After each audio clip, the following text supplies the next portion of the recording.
এই যে আলুর পরোটার জন্য আলুগুলো এই গ্রেটারে গ্রেট করে নিয়েছি।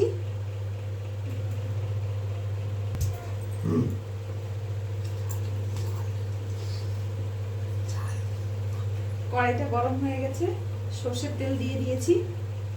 এরপরে কুচনো পেঁয়াজ ওটা দিয়ে দেবো।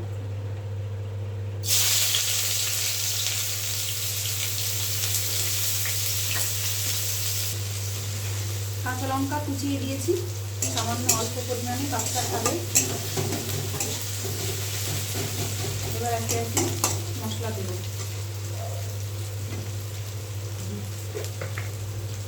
লঙ্কা গুঁড়ো দেবো অল্প সামান্য,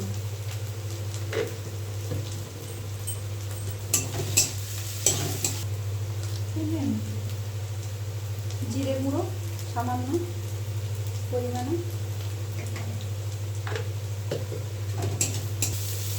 কুচনো ধনে পাতা রেখেছি, কুচনো ধনে পাতা দিয়ে দেবো।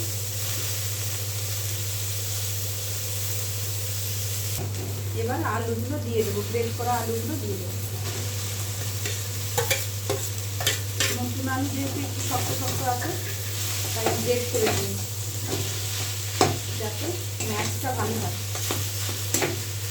সামান্য নুন দিয়ে দেবো,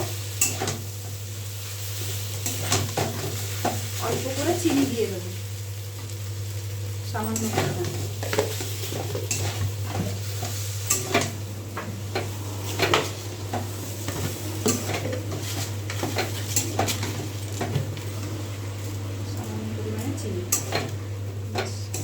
এবার ভালো করে মাখিয়ে নেব, দিলে আমাদের আলুর পুর রেডি হয়ে যাবে। বন্ধুরা, আমার আলুর পুর রেডি। এবার নামিয়ে নেব, ঠান্ডা করে নেব। দিয়ে এখানে ময়দা মেখে নিয়েছি, সেটা আর দেখানো হয়নি। সাদা তেল, সামান্য চিনি, নুন দিয়ে ভালো করে ময়াম দিয়ে মেখে নিয়েছি ময়দাটা।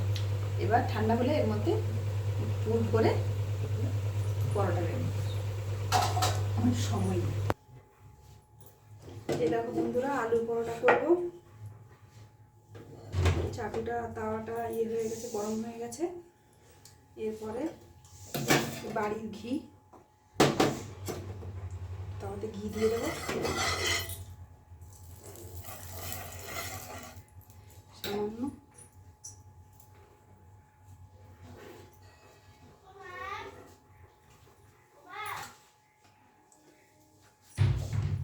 প্যানটা গরম হয়ে গেছে, এবার আলু পরোটাগুলো দিয়ে দেবো।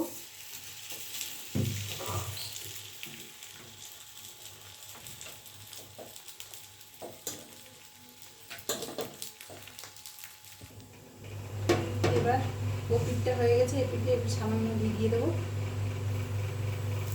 দিয়ে একটু লাল লাল করে ভেজে নেব।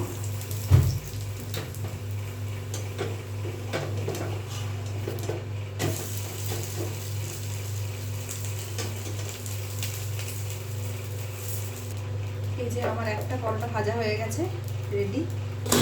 এবার একে একে সব পরোটাগুলো ভেজে নেব।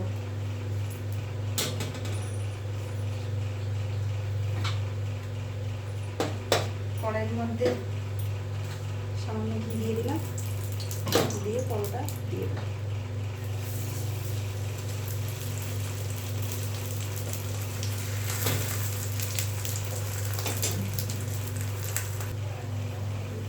এই আরেকটা পরোটা ভাজা হয়ে গেছে।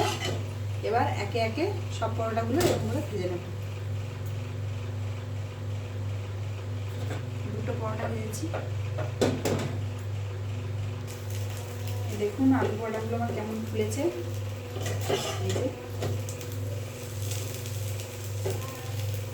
আলু পরোটা আমার রেডি।